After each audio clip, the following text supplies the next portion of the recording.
मुझसे कम्यून ने कहा कि ऐसा कुछ लिखिए, ऐसा दौर लिखिए जो आप जिंदगी में जी गए हैं, something that you are living. अब मैं उम्र के जिस दौर में हूं, हालांकि मेरे चेहरे से पता नहीं चलता, लेकिन मैं उस उम्र के जिस दौर में, उसमें दो ही ख्याल आते हैं। पहला कि डूबते जीवन की परिभाषा देख ली है, कल रात ही इम्तियाज अली की तमाशा देख ली है। अब लग रहा है जवाब सवाल सारे ख्याल एक ही ईमेल में निचोड़ दूं क्या? उलझा हुआ ठीक करके सेंड का बटन क्लिक करके सच बताओ नौकरी छोड़ दूं क्या? एक तो ये ख्याल। दूसरा जो ख्याल आता है वो मेरी कविता है जो भी शुरू हो रही है। वैसे मेरे चेहरे से पता नहीं चलता, पर अगले साल जो है मैं 40 का होने वाला हूँ।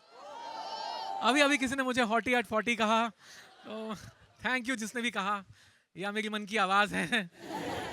तो हंसने की जरूरत नहीं थी सालों। तो मैं उम्र के जिस दौर में हूं वही ये कविता है। आप में से बहुत लोग हो सकता है इस दौर में हैं, या जीने वाले हैं, या जिएंगे। जो नहीं जी रहे हैं वो समझ लें, जो जी रहे हैं उनको मैं ये नहीं बोलूंगा give me a loud cheer, because जो उम्र के इस दौर में हैं वो आएगा वही काफी है, चिल्लाना तो होगा नहीं। तो इस कविता का नाम है 35 से 40। So just for access for all Gen Z Gen Alpha, 35 यानी 35, 40 यानी 40, 75 यानी 75, 48 यानी 48, ये सब आएगा। ठीक है ब्रो? तो शुरू होता है कि ख्वाबों की उम्र 22 है लेकिन तजुर्बा 45, ना हिंदी सही चली अपनी ना उर्दू है खालिस, इरादे पत्थर के पर जिस्म 75 का लग रहा, उम्र के इसी दौर को कहते हैं 35 से 40। देखो मैं क्या बताऊं कि एक ही नजरिए से कितनी दुनिया बदलती है। जब devil's cake, black forest cake पे 35 मोमबत्तियां जलती हैं, तब लगता है उम्र के पड़ाव पे नहीं किसी पहाड़ पे चढ़ रहे हो तुम। एक गहरी काली सुरंग है जिसपे हल्के हल्के स्लोले स्लोले बढ़ रहे हो तुम। ना वो जवानी रही कि निकल जाओ मैं उड़ना चाहता हूं वाले सफर पे, हर रात बस यही ख्वाहिश कि कोई बुलडोजर चला दे कमर पे। डबल चिन पर माशाअल्लाह रिंकल आने लगे हैं, हम उम्र पतले मर्द अंकल बुलाने लगे हैं। हम बूढ़े नहीं हो रहे, ये करता कोई एक्सेप्ट ही नहीं है। ये जेंजी जनअल्फा के डिक्शनरी में दीदी और भैया का कॉन्सेप्ट ही नहीं है। पूर्व प्रेमिकाएं मिलकर कहती हैं तिवारी जी कुछ तो याद कीजिए, नई शायरा से हाथ मिलाऊं तो कहती हैं आशीर्वाद दीजिए। डॉक्टरों ने समझाया हर सुबह ना उठ पाना आलस नहीं, स्लीप पैरालिसिस है। 6000 का सेशन लेके थेरेपिस्ट ने बताया कि यही मिड लाइफ क्राइसिस है।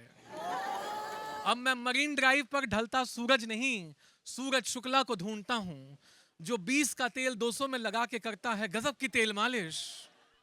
हीलिंग थेरेपी जिस उम्र में काम करने लगती है वही तो दौर है 35।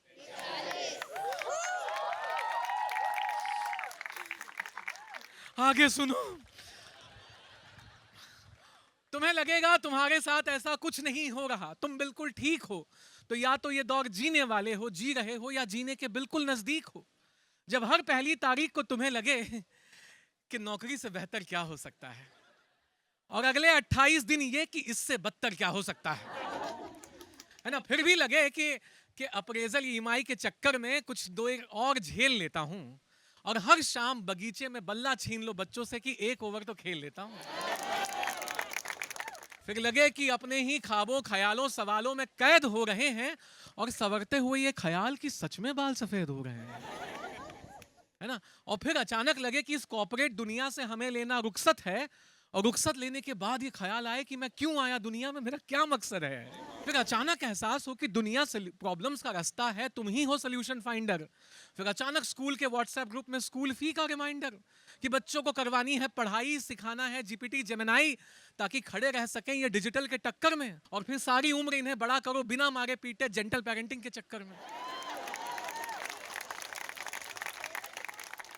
ऐसी ही फिलोसफिकल बातें करके अचानक से महफिल कर दो स्तब्ध, और अचानक दोस्तों से बात करते हुए हो जाओ खामोश निशब्द। अचानक न्यूज में सुनी खबरों को हर जगह जांचने लग जाओ, जब एक्सेल से एल होने के चक्कर में जुम्बा बचाता नाचने लग जाओ। जब तस्वीर लेते हुए सांस खींचनी पड़े तो लगे कि कल ग्रीन टी पी लेता हूं, और फिर संडे को गरम समोसे देख कर कि यार क्यों कमा रहा हूं, जिंदगी जी लेता हूं।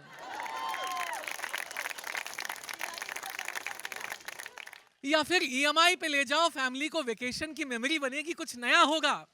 और वहां से लौटते ही लो टर्म इंश्योरेंस की मैं नहीं रहा तो इनका क्या होगा। कभी मीठा तालाब तो कभी खारा समंदर होता है, बची हुई जिंदगी बदल दे ये वो मंजर होता है। किसी को कुछ नहीं मिलता, किसी को हासिल सारा सम्मान होता है। ये आधी जिंदगी का वो पड़ाव है जहां पूरे जीवन का ज्ञान होता है। इसके बाद शायद जिंदगी शुरू होगी, खुद को एहसास दिलाए जाते हैं। कुछ लोग इसी उम्र में मरते हैं और सालों बाद दफनाए जलाए जाते हैं। That is deep, I felt it. कभी तुम्हें लगे कि वक्त ठहर गया है या फिर भागने लगा है। कभी लगे कि ख्वाब खत्म हो गए या कोई नया जागने लगा है। कभी लगेगा समय की है चाल या वक्त की है साजिश। कभी लगेगा दिन में घंटे हैं 8 या पूरे 48। एक गजब का शोर है, लगता है कुछ और है। कभी चाय पर बैठो तो समझाऊंगा क्या होता है ये दौर 35 से 40। शुक्रिया।